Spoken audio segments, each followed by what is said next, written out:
बहू के पलटते ढंग। पुणे में रहने वाली शीना की ससुराल में सिर्फ 3 लोग थे। इस वजह से घर में ज्यादा काम नहीं होता था, तो वो दोपहर तक अपना सारा काम खत्म कर लेती थी। लेकिन उसके बाद वो बोर हो जाती।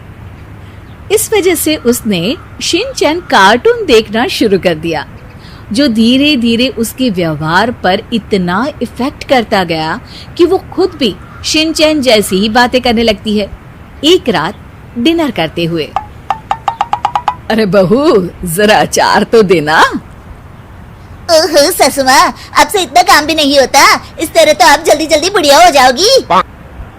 अरे शीना, ये तुम कैसे बात कर रही हो? आपको तो कुछ भी समझ में नहीं आता। ये शीना का शिनचैन स्टाइल है। ऐसा बोलकर शीना वहाँ से चली जाती है। अगली सुबह शीना सबके उठने से पहले ही घर का काम खत्म करके कार्टून देखने बैठ जाती है। अरे वाह बहू, कमाल ही कर दिया। इतनी जल्दी सारा काम खत्म कर दिया। बस भी कीजिए, अब मैं इतनी भी कुछ खास नहीं। ओफो, तुम और तुम्हारे शिनचैन का भूत, जाने कब नॉर्मल इंसान की तरह बात करोगी। मॉम, आप तो बस मुझसे जल्दी रहती हैं। आपको क्या पता मेरी लाइफ कितनी मुश्किल है। अच्छा छोड़िए, अब मैं शॉपिंग के लिए जा रही हूँ। हाँ, तो ये है तुम्हारी मुश्किल लाइफ। शीना शॉपिंग करने मार्केट पहुँच जाती है, जहाँ उसे जय के ऑफिस की एक लड़की मिलती है। हेलो, आप जय की वाइफ है ना? हेलो, मेरा नाम शीना है। मैं 26 साल की हूँ और मुझे शिमला मिर्च बिल्कुल भी पसंद नहीं है, पर शिमला जा सकती हूँ। हाँ। शीना की बात सुनकर लड़की आगे कुछ बोले बिना वहाँ से चली जाती है। कमाल है, आजकल के बच्चों को इंटेलिजेंट लोगों से बात करना आता ही नहीं। शीना शॉपिंग करके घर वापस आती है, जहाँ सास और जय साथ बैठकर आइसक्रीम खा रहे होते हैं। मैं कितने मतलबी लोगों के बीच रह रही हूँ। एक छोटी प्यारी बच्ची के बारे में सोचे बिना सब आइसक्रीम खाने बैठ गए। अब इतना नाटक करने की जरूरत नहीं है। तुम्हारी आइसक्रीम फ्रिज में रखी है, खा लो। आइसक्रीम, मैं आ रही हूँ। इसी तरह दिन बीतते हैं। अभी तक तो घर में सारे लोग शीना की हरकतों से परेशान हो चुके होते हैं। एक शाम उनके घर पड़ोस के अंकल आते हैं, जिन्हें देखते ही शीना बोल पड़ती है। हेलो अंकल, आज आप यहाँ? ये कह रही है आप यहाँ बैठिए, हम अभी आते हैं।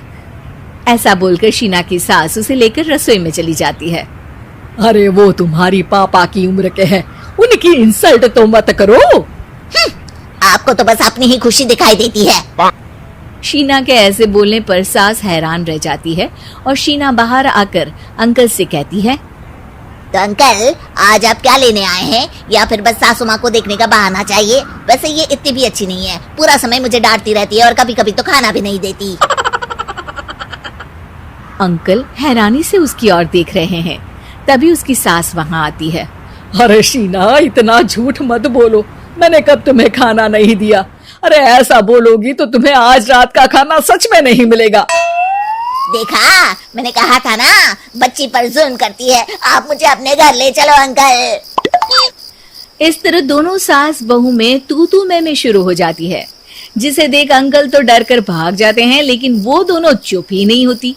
रात को जय के घर वापस आने पर सास उसे शीना की सारी बात बताते हुए कहती है, अरे इसके सर से कार्टून का भूत तो उतारना ही पड़ेगा। मौका या वक्त कुछ देखती ही नहीं, बस बकवास शुरू कर देती है। बात तो आपकी सही है, पर क्या करेंगे? अरे कार्टून देखकर ऐसी बनी है तो इसकी कार्टून ही बंद कर दो। हाँ, कार्टून बंद करके कुछ समझदारी वाली चीजें दिखाते हैं। जियोग्राफी दिखाना शुरू कर दो ना, क्या पता कुछ अकल आ जाए। हाँ, नाइस आइडिया माँ।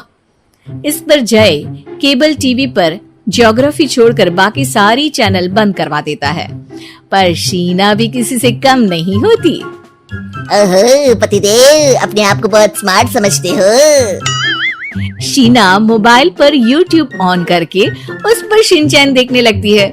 शीना की इस स्मार्टनेस को देखकर जय तो बेचारा सर खुजलाता ही रह जाता है। हमने इसे जरूरत से ज्यादा अंडर एस्टिमेट कर दिया, अब क्या करें माँ? अरे इंटरनेट बंद करवा दे बेटा। शीना को कार्टून की दुनिया से बाहर निकाल वापस इंसान बनाने के लिए अब जय इंटरनेट भी बंद करा देता है, जिससे शीना परेशान हो जाती है। सब मेरी खुशी से जलते हैं, पर अब क्या करूं? शीना सोच में पड़ जाती है, लेकिन कोई आइडिया नहीं मिलता, जिस पर मजबूरी में वो ज्योग्राफी देखना शुरू कर देती है। लगता है अब कुछ ही दिनों में इसके सिर से शिनचैन का भूत उतर ही जाएगा। हाँ बेटा, उम्मीद तो यही है।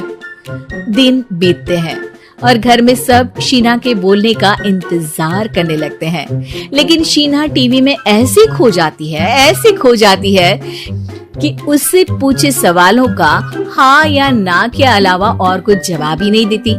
देखते ही देखते हफ्ता बीत जाता है, तो सब्र का बांध तोड़ते हुए जय टीवी बंद कर खुद ही शीना से बात करने बैठ जाता है। क्या बात है शीना, पहले तुम ज्योग्राफी देखने को तैयार नहीं थी और जब देखने बैठी तो इसके आगे किसी चीज की कोई सूध ही नहीं, ना किसी से बात करनी, ना घर का कोई काम।